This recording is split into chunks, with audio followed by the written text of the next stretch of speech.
찬송가 352장 찬양하겠습니다.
기도하겠습니다. 좋으신 하나님, 주님의 은혜로 평안한 마음을 보내고 이 새벽에 예배로 하루를 시작할 수 있도록 인도해 주심에 감사드립니다. 주님, 우리의 마음이 늘 깨어 있어 주님의 말씀을 간절히 사모하게 하시고 그 말씀이 우리의 마음밭에 심겨져 믿음으로 자라나도록 은혜를 베풀어 주옵소서. 사랑하는 우리 소유제일교회 공동체를 위해 기도합니다. 뭔가 마음이 연약한 성도님들이 있습니다. 요셉이 고난과 시련 속에서도 주님의 인도하심을 신뢰하며 이방 애굽 땅에서 끝내 하나님의 선하신 뜻을 이룬 것처럼 주님께서 성도님들의 아픔과 연약함을 친히 회복시켜 주시고 주님의 위로와 능력으로 가득 채워 주시옵소서. 또한 우리 교회를 섬기시는 담임 목사님을 위해 기도드립니다. 모세가 광야에서 이스라엘 백성을 인도하며 하나님의 뜻을 전했던 것처럼 목사님께 지혜와 힘을 더하여 주시고 우리 교회를 이끌어 나가실 때 주님의 뜻이 온전히 이루어지게 하옵소서. 에스더가 위기의 순간에 민족을 위해 기도했고 행동했던 것처럼 우리 교회도 이웃과 세상을 위해 기도하고 행동하게 하옵소서. 또한 아브라함이 열방에 하나님의 복의 통로가 되었던 것처럼 우리 소유제일교회도 하나님의 복의 통로가 되게 하여 주시옵소서.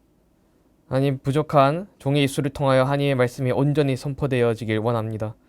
성령님께서 함께하여 주셔서 부족한 종의 입술을 통하여 하나님의 말씀이 선포될 수 있도록 은혜를 베풀어 주시옵소서. 오늘 우리가 하나님의 말씀을 묵상하며 그 하나님의 말씀을 귀 기울여 또 하나님의 말씀에 더 가까이 다가가려 합니다. 주님 말씀의 은혜와 능력을 우리에게 더하여 주시옵소서. 감사드리며 우리 주 예수 그리스도의 이름으로 기도드립니다. 아멘. 오늘 함께 통독할 말씀은 시편 123편입니다. 하늘에 계시는 주여, 내가 눈을 들어 주께 향하나이다. 상전의 손을 바라보는 종들의 눈같이 여주인의 손을 바라보는 여종의 눈같이 우리의 눈이 여호와 우리 하나님을 바라보며 우리에게 은혜 베풀어 주시기를 기다리나이다. 여호와여, 우리에게 은혜를 베푸시고 또 은혜를 베푸소서. 심한 멸시가 우리에게 넘치나이다. 안일한 자의 조소와 교만한 자의 멸시가 우리 영혼에 넘치나이다. 아멘. 눈을 들어 주께 라는 제목으로 하나님의 말씀을 전하겠습니다. 오늘 본문인 시편 123편은 공동체의 탄원시로 분류됩니다. 시편 120편부터 134편까지 성전에 올라가는 노래라는 제목 아래 기록된 15편의 순례시 중 네 번째 시편으로 조소와 멸시로 인해 고통받는 시인이 하나님께 도움을 간청하는 기도로 이루어져 있습니다. 오늘 본문은 크게 두 부분으로 나뉩니다. 1에서 2절은 하나님에 대한 신뢰와 간구, 3에서 4절은 현실의 고난을 표현하며 하나님의 은혜를 요청하는 탄원입니다. 오늘 본문을 통해 우리도 시인의 간절한 기도처럼 하나님께 의지하고 우리의 시선을 하나님께 고정시켜야 할 이유를 배우게 됩니다. 오늘 본문을 살펴보겠습니다. 시인은 본문 1에서 2절에서 이렇게 고백합니다. 하늘에 계시는 주여, 내가 눈을 들어 주께 향하나이다. 상전의 손을 바라보는 종들의 눈같이, 여주인의 손을 바라보는 여종의 눈같이 우리의 눈이 여호와 우리 하나님을 바라보며 우리에게 은혜 베풀어 주시기를 기다리나이다. 여기서 하늘에 계시는 주라는 표현은 하나님이 멀리 계시다는 의미가 아니라 온 우주를 가장 높은 곳에서 다스리시는 주권적인 하나님을 강조하는 표현입니다. 시인은 순례길에 있으나 마음만큼은 이미 하나님께 향해 있습니다. 그의 시선은 세상이 아닌 창조주이자 생명의 근원이신 하나님을 향하고 있습니다. 당시 사람들에게 하늘은 신비와 생명의 원천이었습니다.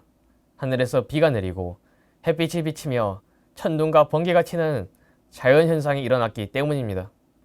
하지만 시인이 강조하는 것은 단순한 물리적 하늘이 아닙니다. 그가 말하는 하늘은 생명의 시작이자 근원이신 하나님이 계신 곳이며 하나님을 향한 그의 전적인 신뢰를 나타내는 상징입니다. 그리고 1절에서 내가 눈을 들어 향하나이다 라는 표현은 눈을 들어 보다라는 성경적 관용구의 축약형으로 하나님만이 자신의 문제를 해결하실 수 있음을 믿고 절대적으로 신뢰한다는 의미를 담고 있습니다. 세상의 그 어떤 곳에서도 답을 찾을 수 없을 때 시인은 하나님께 눈을 들어 바라봅니다. 이는 다른 도움을 찾기보다 오직 하나님만이 생명을 공급하시고 우리를 인도하시는 분임을 고백하는 행위입니다. 시인은 상전의 손을 바라보는 종들의 눈같이 여주인의 손을 바라보는 여종의 눈같이 하나님을 바라본다고 노래합니다. 종이나 여종에게 주인의 손은 생명을 유지하는 중요한 공급처입니다. 종들의 시선은 주인의 아주 작은 손짓이나 행동에 집중되어 있습니다. 시인은 이러한 절박하고 전적인 의존의 마음으로 하나님을 바라보며 은혜를 베풀어 주시기를 간절히 기다립니다. 이러한 신앙의 태도는 영혼의 가장 깊은 차원에서 하나님을 향하는 것입니다. 우리는 종종 육체를 살리는 양식만을 중요하게 여깁니다. 그러나 예수님께서는 마귀의 시험을 받으셨을 때 이렇게 말씀하셨습니다. 사람이 떡으로만 살 것이 아니요 하나님의 입으로부터 나오는 모든 말씀으로 살 것이라 하였느니라. 하나님의 말씀은 영혼의 양식이며 우리가 살아가는 가장 근본적인 힘이 됩니다. 성경은 처음부터 인간이 영적인 존재임을 알려줍니다. 창세기 1장 27절에 기록된 하나님이 자기 형상 곧 하나님의 형상대로 사람을 창조하시되 남자와 여자를 창조하시고 라는 말씀은 우리 존재가 단순히 육체에 국한되지 않고 영혼의 깊이를 가진 존재라는 의미입니다. 그렇게 우리는 육체를 살리는 것만으로는 만족할 수 없습니다. 우리의 영혼은 생명의 근원이신 하나님을 향해야만 비로소 참된 만족과 힘을 얻게 됩니다. 시인은 이러한 진리를 깨닫고 하나님을 향해 눈을 들었습니다.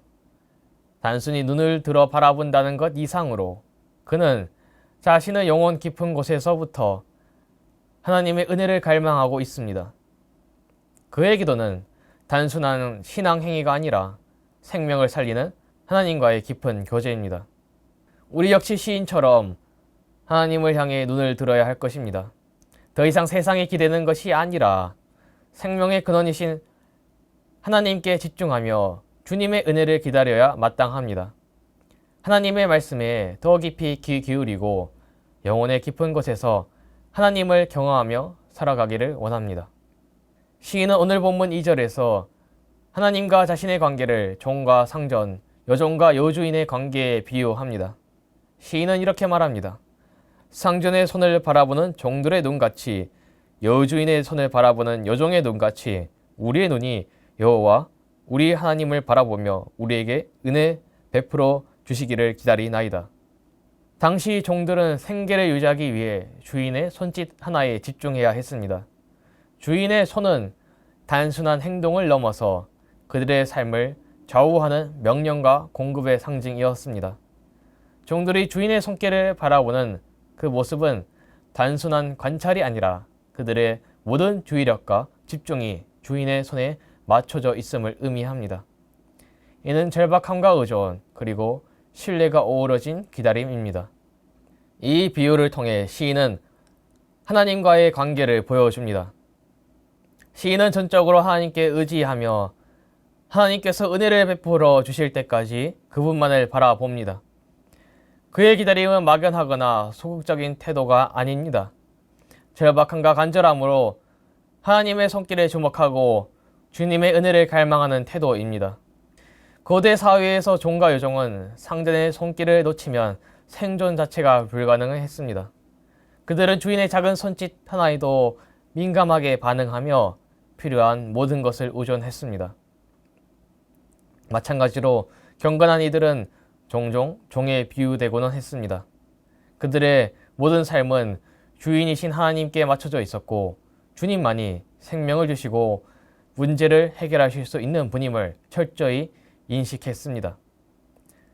시인 역시 이런 신뢰와 의존의 마음으로 하나님을 바라보며 그분의 은혜를 기다리고 있습니다.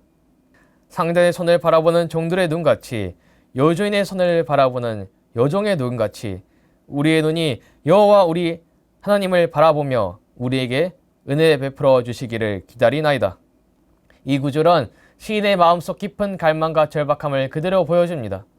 마치 어둠 속에서 돌아오지 않는 부모를 기다리는 어린아이의 심정과도 같습니다. 그 아이에게 부모가 돌아온다는 소식은 무엇보다 절실하고 중요하듯이 시인에게 하나님을 향한 기다림은 생명과도 같은 것이었습니다. 우리 신앙의 중심에는 기다림이 있습니다. 우리는 생명의 하나님 나라를 기다리는 사람들입니다. 지금은 대림절 기간이죠. 대림절은 바로 그 기다림을 상징하는 시기이며 교회력의 시작을 알리는 절기입니다.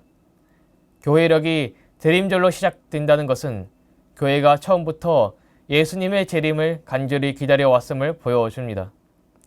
예수님의 재림은 하나님 나라가 완성되는 순간을 의미합니다. 그러나 이러한 재림 신앙은 오랫동안 조롱과 비난의 대상이 되어 왔습니다. 과거 로마의 지식인들은 그리스도인들의 재림 신앙을 유치하고 허황된 믿음으로 여겼습니다. 현대인들도 비슷합니다.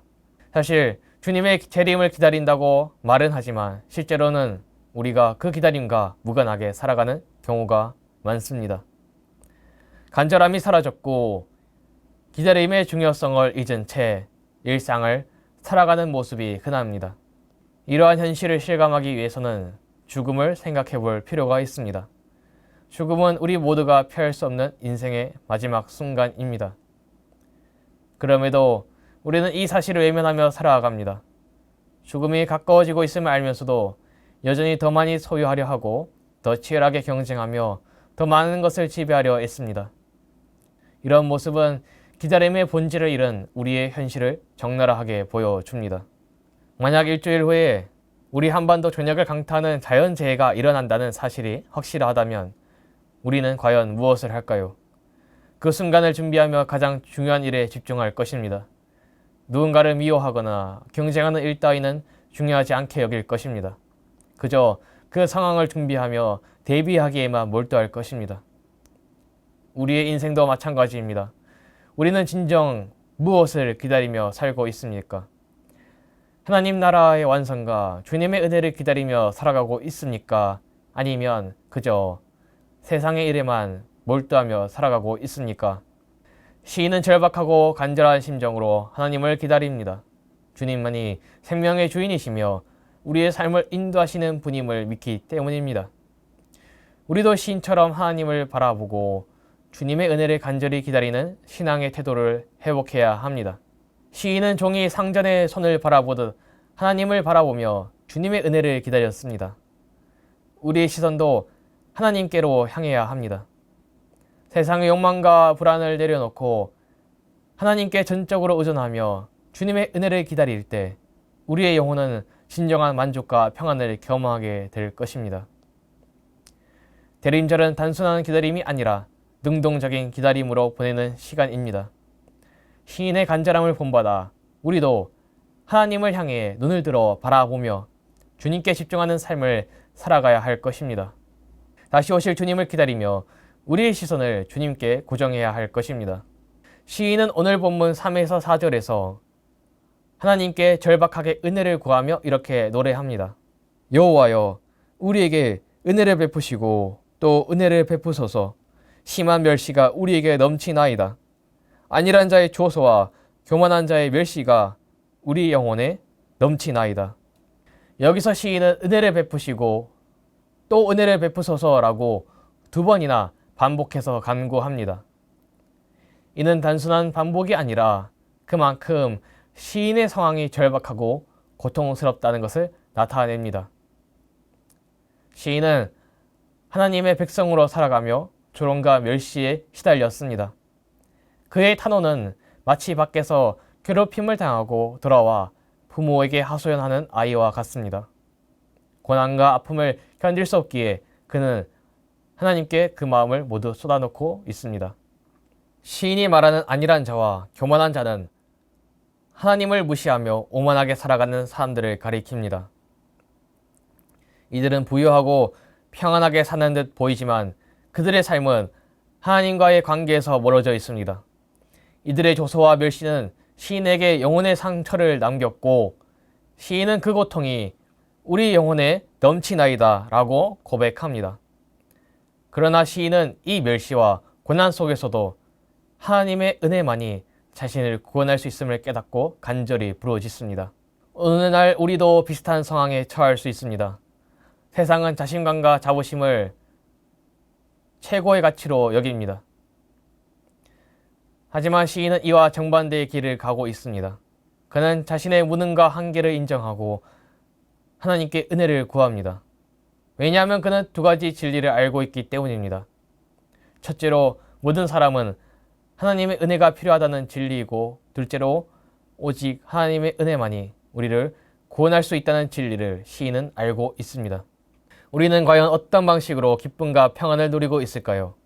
삶에서 가장 재미있고 의미 있는 일은 무엇인가요? 많은 사람들은 경제적 성공이나 취미활동, 인간관계 등으로 기쁨을 찾으려 합니다. 하지만 그것들은 대부분 일시적이며 뜻대로 되지 않으면 금세 불안과 염려를 불러옵니다. 진정한 영혼의 만족은 이런 일상적인 재미와 성취를 넘어섭니다. 일상 속에서 하나님의 은혜를 경험할 때 우리의 삶은 비로소 깊은 평안과 자유를 누리게 됩니다. 시인은 하나님의 은혜와 자비가 무엇보다도 절실하다고 고백합니다. 그것은 단순히 어려움을 피하는 수단이 아니라 우리와 하나님을 단단히 묶어주는 생명의 끈입니다. 하나님의 은혜를 경험한 사람은 세상의 비난과 조롱에도 쉽게 무너지지 않습니다. 하나님의 사랑이 그의 존재를 붙들어주기 때문입니다. 오늘 본문 4절에서 언급된 안일한 자는 히브리어로 샤아난인데 이는 경제적으로 부유하며 안일하게 살아가는 사람들을 가리킵니다. 이들은 가난한 자들을 무시하고 학대하며 하나님이 세우신 질서를 외면합니다. 오늘 본문의 샤하나는 아모스 6장 1절에 화 있을 진저 시온에서 교만한 자와 사마리아 산에서 마음이 든든한 자 곧 백성들의 머리인 지도자들이여 이스라엘 집이 그들을 따르는도다에 언급되는 교만한 자와 동일한 단어입니다. 교만한 자에 대해 아모스 6장 4에서 6절은 이렇게 이야기합니다. 상하상에 누우며 침상에서 기지개 켜며 양떼에서 어린 양과 우리에서 송아지를 잡아서 먹고 비파 소리에 맞추어 노래를 지절거리며 다윗처럼 자기를 위하여 악기를 제조하며 대접으로 포도주를 마시며 귀한 기름을 몸에 바르면서 요셉의 환난에 대하여는 근심하지 아니하는 자로다. 교만한 자는 스스로를 높이고 다른 사람을 멸시하지만 하나님을 경외하지 않는 이들의 오만은 결국 스스로를 파멸로 이끕니다.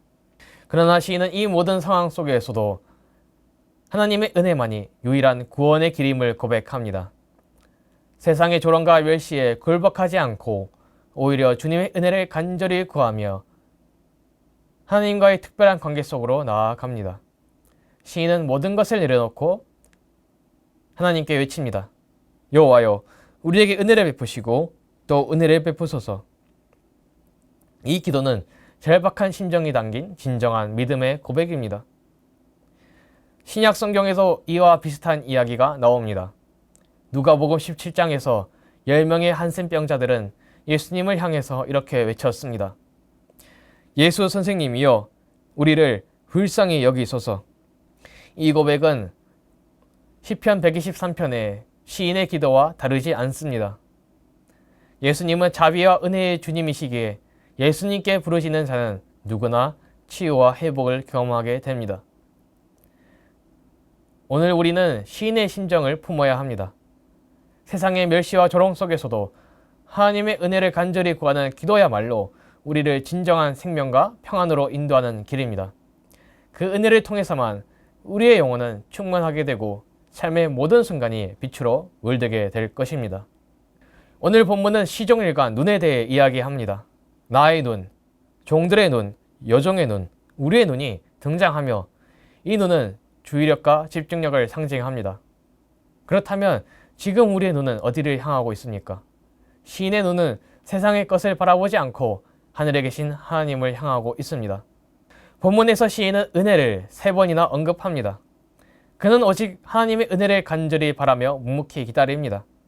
시인은 자신을 멸시하고 조롱하는 세상을 등지고 은혜를 베푸실 분께만 시선을 고정합니다. 여기서 주목할 점은 시인이 자신의 무죄를 항변하거나 하나님의 즉각적인 개입을 요구하지 않는다는 것입니다. 대신 그는 조용히 눈을 들어 하늘을 바라봅니다.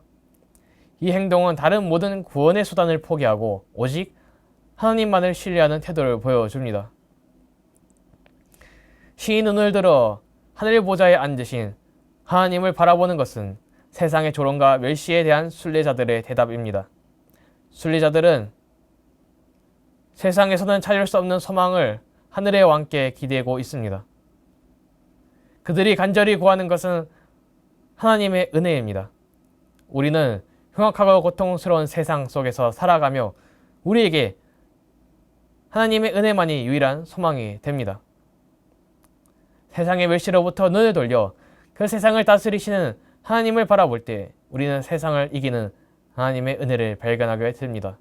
그것이 바로 순례자의 믿음이며 우리가 붙들어야 할 진정한 소망입니다. 사랑하는 여러분, 결국 시편 123편은 우리에게 눈을 들어 하늘에 계신 주님을 바라보라 고 하는 중요한 진리를 가르쳐 주는 것입니다. 우리의 눈은 어디를 바라보고 있습니까? 세상의 조롱과 멸시 앞에서 우리는 하나님을 등지고 다른 것을 의지할 때가 많습니다. 하지만 시인은 분명하게 말합니다. 눈을 들어 주께 향하라고 말입니다. 세상이 우리를 조롱하고 힘들게 할 때 그 속에서 하나님의 은혜를 바라보는 것이 믿음의 태도입니다. 우리가 하나님을 향해 눈을 들고 주님의 은혜를 기다릴 때 하나님은 반드시 우리에게 응답하십니다. 주님의 은혜는 우리의 삶을 일으키고 우리의 영혼을 풍성하게 채우십니다. 오늘 본문을 통해 알게 된 것처럼 우리도 시인처럼 하늘에 계신 주님을 향해 눈을 들어 봐야 합니다. 세상에 집중하던 우리의 시선을 하나님께 고정하고 주님의 은혜를 간절히 기다려야 합니다. 하나님의 은혜는 언제나 우리를 향해 열려 있습니다. 주님의 은혜를 경험하고 믿음으로 나아가는 우리 모두가 되기를 바랍니다. 기도하겠습니다. 하늘에 계신 주님, 우리의 눈과 마음이 언제나 주님을 향하게 하옵소서. 세상의 고난과 멸시 속에서도 주님만을 바라보며 주님의 은혜를 간구합니다. 우리가 연약하여 흔들릴 때마다 주님의 사랑과 인도하심으로 우리를 붙들어 주시옵소서. 주님, 때로는 세상의 유혹과 어려움 앞에서 우리의 시선이 다른 곳으로 향하기도 합니다. 그럴 때마다 우리를 깨우쳐 주시고 다시 주님의 품으로 돌아오게 하옵소서. 우리의 영혼이 주님의 말씀으로 충만해지며 주님의 뜻을 따라 순종하며 살아가게 하옵소서. 주님, 오늘도 우리에게 필요한 은혜를 베풀어 주시고 우리의 마음을 평강으로 채워 주옵소서. 세상의 고난 가운데서도 주님의 약속을 믿고 흔들리지 않게 하시며 우리의 삶이 주님께 영광 돌리는 도구가 되게 하옵소서. 지금도 역사하시는 주님의 손길을 믿으며 온전히 의지합니다. 오늘 하루도 주님의 뜻 가운데 거하게 하시고 주님의 사랑을 전하며 살아가는 우리의 삶이 되게 하옵소서. 연하여 주기도문 하심으로 예배를 마치겠습니다. 하늘에 계신 우리 아버지, 아버지의 이름을 거룩하게 하시며 아버지의 나라가 오게 하시며 아버지의 뜻이 하늘에서와 같이 땅에서도 이루어지게 하소서. 오늘 우리에게 일용할 양식을 주시고 우리가 우리에게 잘못한 사람을 용서하여 준 것 같이 우리 죄를 용서하여 주시고 우리를 시험에 빠지지 않게 하시고 악에서 구하소서. 나라와 권능과 영광이 영원히 아버지의 것입니다. 아멘.